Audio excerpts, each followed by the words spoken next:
Phylum Ciliophora को हम study कर रहे थे और फाइलम सीलियोफोरा के अंदर हमने सीलियर्स को स्टडी किया था।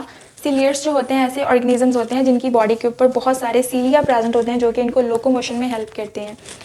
तो जो आज का टॉपिक है इसके अंदर हमने पढ़ना है मैकेनिज्म ऑफ फीडिंग इन सीलियर्स। सीलियर्स के अंदर फीडिंग के मैकेनिज्म को स्टडी करना है। तो इसके अंदर हम पैरामीशियम के मैकेनिज्म को देखेंगे, फीडिंग मैकेनिज्म को, डिडीनियम और सेक्टोरियन के फीडिंग मैकेनिज्म को देखेंगे। ये सब सीलियर्स हैं।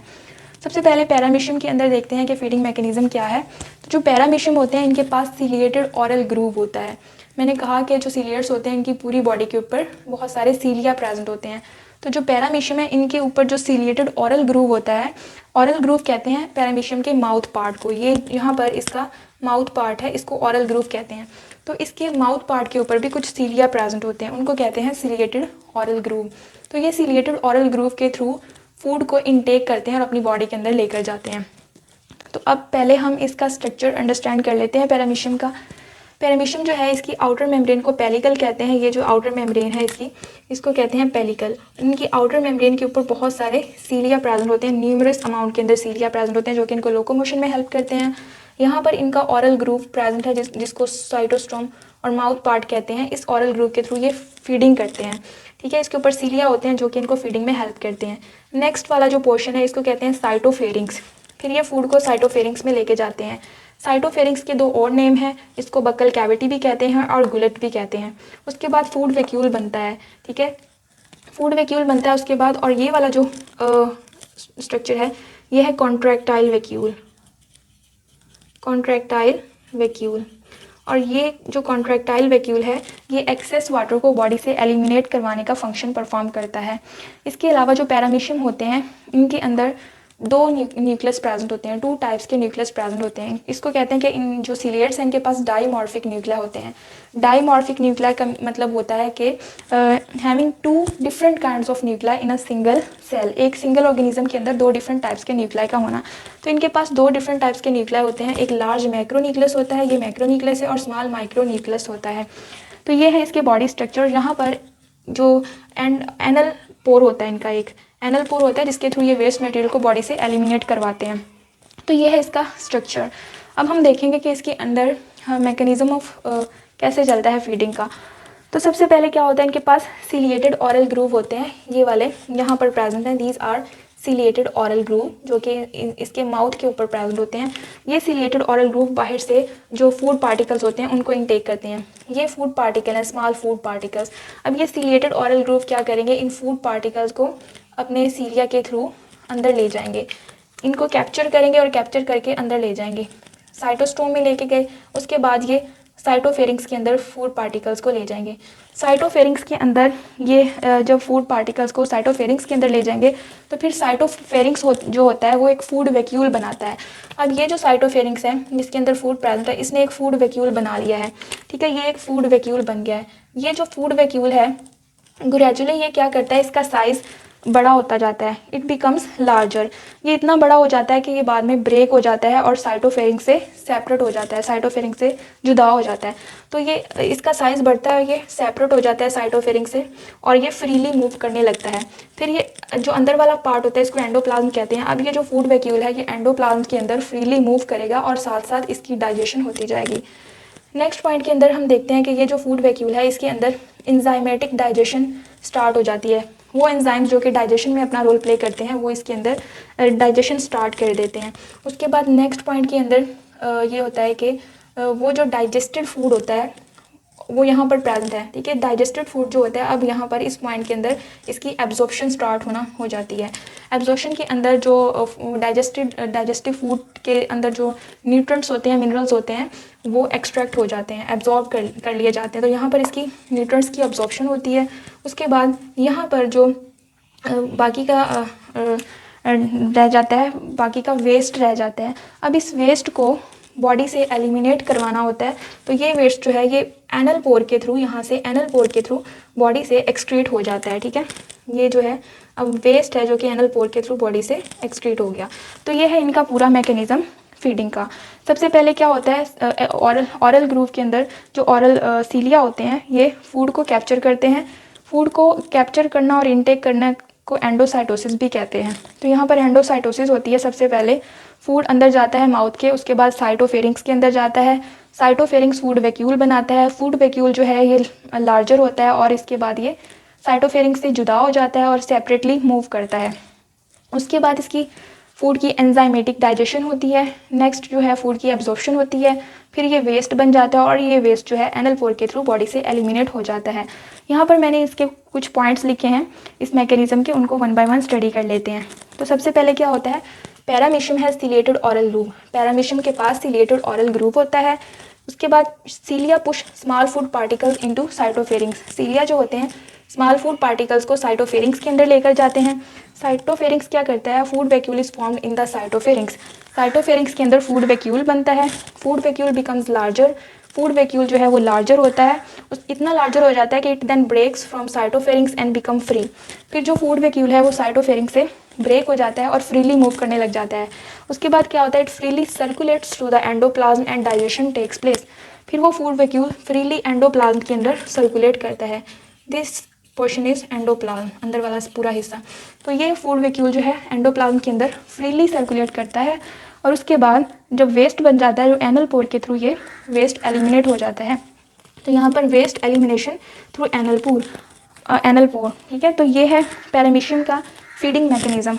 नेक्स्ट हमने देखना है इसके अंदर डिडीनियम का फीडिंग मैकेनिज्म।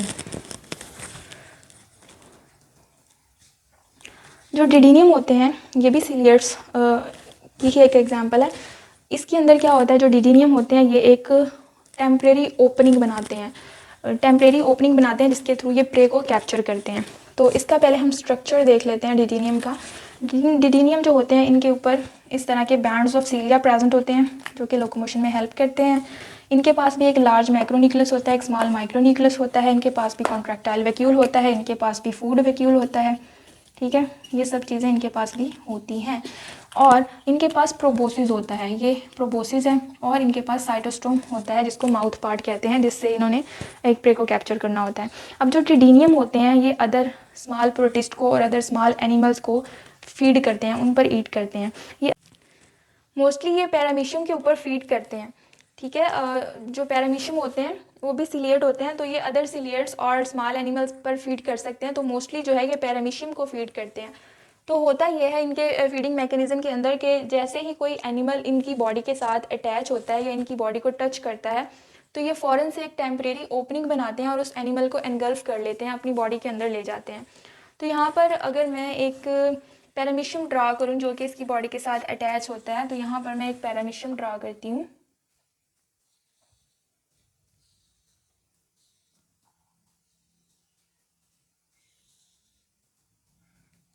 ये एक पैरामीशियम है, जैसे ये इसकी बॉडी के साथ इस तरह अटैच होगा,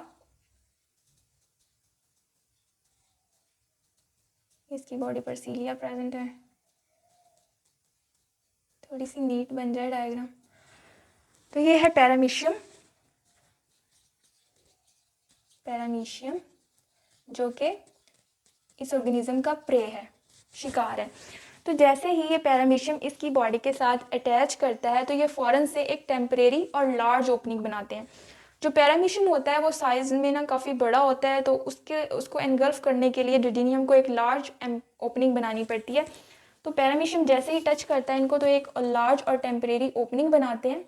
तो ये काफ़ी लार्ज ओपनिंग बनाते हैं और ओपनिंग जो है बनाते हैं और उसके थ्रू ये इस पैरामीशियम को एनगल्फ कर लेते हैं। तो इस तरह ये ओपनिंग बनाकर उसको एनगल्फ कर लेते हैं, पैरामीशियम को अपनी बॉडी के अंदर ले जाते हैं।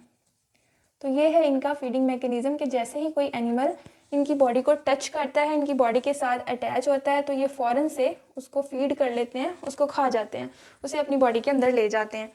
तो यहाँ पर इसके पॉइंट्स लिखे हैं, उनको पढ़ते हैं। They eat other protist and small animals, ये अदर प्रोटिस्ट को खाते हैं। अदर प्रोटिस्ट के अंदर अदर सिलियर्स आते हैं जिनमें ये शौक से पैरामीशियम को खाते हैं, तो अदर स्मॉल एनिमल्स को खाते हैं। Prey touches the organism and they capture it, जैसे ही प्रे जो है इस ऑर्गेनिज्म को टच करता है वैसे फ़ौरन से ये ओपनिंग बनाकर उसको कैप्चर कर लेते हैं। दे फीड ऑन पैरामीशियम, ये जो है मोस्टली पैरामीशियम पर फीड करते हैं। इट अटैचेस टू पैरामीशियम, ये पैरामीशियम के साथ अटैच होते हैं and make a temporary and large opening, और एक टेम्परेरी और लार्ज ओपनिंग बनाते हैं। उसके बाद स्टार्ट इंजेस्टिंग पैरामीशियम, और उस ओपनिंग के थ्रू पैरामीशियम को इंजेस्ट करना स्टार्ट कर देते हैं। एंड देन लास्ट पर है they completely engulf the paramecium, फिर पैरामीशियम को कम्प्लीटली एनगल्फ कर लेते हैं। तो ये है फीडिंग मैकेनिज्म इन डिडेनियम, जिसके अंदर ये प्रे को एनगल्फ करते हैं through their cytostome, through their large temporary opening. Next है सेक्टोरियंस, और सेक्टोरियंस जो है ये भी एक सिलिएट है। इसके अंदर फीडिंग मैकेनिज्म को हमने स्टडी करना है। सेक्टोरियंस जो है इनके नेम जो है सेक्टोरियंस, तो ये सक से इनको नेम मिला है, सक करते हैं, ये सक करते हैं। सेक्टोरियंस जो नेम है सकिंग से सेक्टोरियंस नेम इसका बनाया हुआ है। ये क्या सक करते हैं, ये अपने प्रे के साइटोप्लाज्म को सक करते हैं। जो इसका प्रे होता है, यहाँ पर मैंने इसके प्रे को भी पैरामीशियम ही बनाया, तो ये भी अदर सिलियर्स और अदर प्रोटिस्ट पर फीड कर सकते हैं। तो मैंने यहाँ पर सिलियट ही पैरामीशियम ही ड्रा किया है। तो अगर पैरामीशियम जो है वो इसका ये प्रे है, तो ये क्या करेंगे, उस पैरामीशियम के साइटोप्लाज्म को सक करेंगे, उसके साइटोप्लाज्म के अंदर जो फ्लूइड होता है उसको सक करेंगे। अब ये जो सेक्टोरियंस होते हैं इनके पास कोई साइटोस्टोम माउथ स्ट्रक्चर नहीं होता जिसके थ्रू ये फीडिंग करेंगे। इनके पास टेंटेकल्स होते हैं, तो instead of cytostome they feed through their tentacles, ये अपने टेंटेकल्स के ज़रिए से फीडिंग करते हैं। तो इनके पास भी मैक्रोन्यूक्लियस होता है, माइक्रोन्यूक्लियस होता है, और साइटोस्टोम की जगह पर इनके पास टेंटेकल्स होते हैं, टेंटेकल्स विद फनल एंड्स, जिनके थ्रू ये फीडिंग करते हैं। तो जो सेक्टोरियंस होते हैं ये जो नॉन मटाइल होते हैं, एडल्ट जब ये एडल्ट स्टेज में चले जाते हैं तब ये नॉन मटाइल होते हैं। इनका हम ये पॉइंट लिखें कि जब ये यंग स्टेज में होते हैं तो ये फ्री स्विमिंग होते हैं। जब यंग स्टेज में होते हैं, जब ये यंग होते हैं, यंग स्टेज के अंदर, तो ये फ्री स्विमिंग होते हैं, ये मूवमेंट शो करते हैं। यंग स्टेज के अंदर इनके पास सीलिया होते हैं इनकी बॉडी के ऊपर, जो कि इनको मूवमेंट में हेल्प करते हैं। लेकिन जब ये एडल्ट स्टेज के अंदर आते हैं तो they has no body cilia, it has no body cilia. जब ये एडल्ट स्टेज के अंदर आते हैं तो इनके पास बॉडी सीलिया नहीं होते, जिसकी वजह से ये मूवमेंट शो नहीं कर सकते, तो ये किसी सबस्ट्रेटम के साथ अटैच रहते हैं। अब ये एक सबस्ट्रेटम मैंने बनाया, ये सबस्ट्रेटम ऐसी चीज़ को सबस्ट्रेटम कहते हैं जिसके साथ जो ऑर्गेनिज्म अटैच होकर रहता है। तो ये सबस्ट्रेटम के साथ अटैच रहते हैं, तो और ये सबस्ट्रेटम कोई प्लांट भी हो सकता है, कोई स्टोन भी हो सकता है जिसके साथ ये अटैच रहते हैं, और ये इनकी स्टाक है जो कि सबस्ट्रेटम के साथ इनको अटैच रखती है।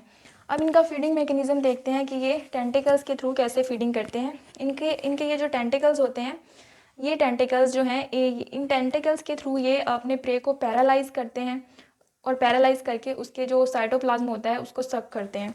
तो हम इनके पॉइंट्स रीड आउट करते हैं। Suctorians paralyse the prey with their ray like tentacles, ये जो इनके रे लाइक टेंटिकल्स हैं इनके थ्रू ये अपने प्रे को पैरालाइज करते हैं।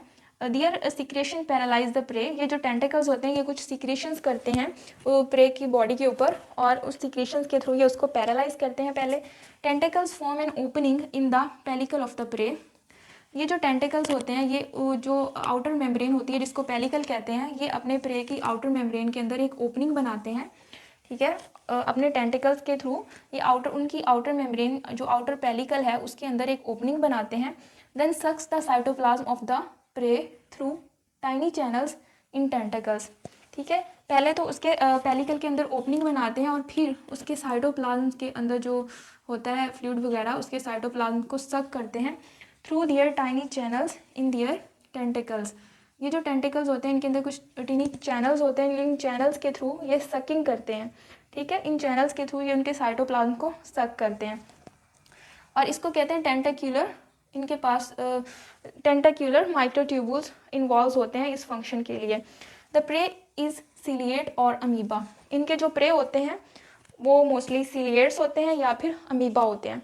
तो ये है इनका फीडिंग मैकेनिज्म सेक्टोरियंस का, कि ये क्या करते हैं, इनके पास साइटोस्टोम माउथ नहीं होता, उसकी जगह पर टेंटिकल्स होते हैं, और ये इन टेंटिकल्स की हेल्प से प्रे के पेलिकल के अंदर ओपनिंग बनाते हैं, और ओपनिंग बनाने के बाद उनके साइटोप्लाज्म को सक करते हैं, और उसके साइटोप्लाज्म की सकिंग के थ्रू ये फीडिंग करते हैं। तो this is the mechanism of feeding in paramecium, didinium and सेक्टोरियंस।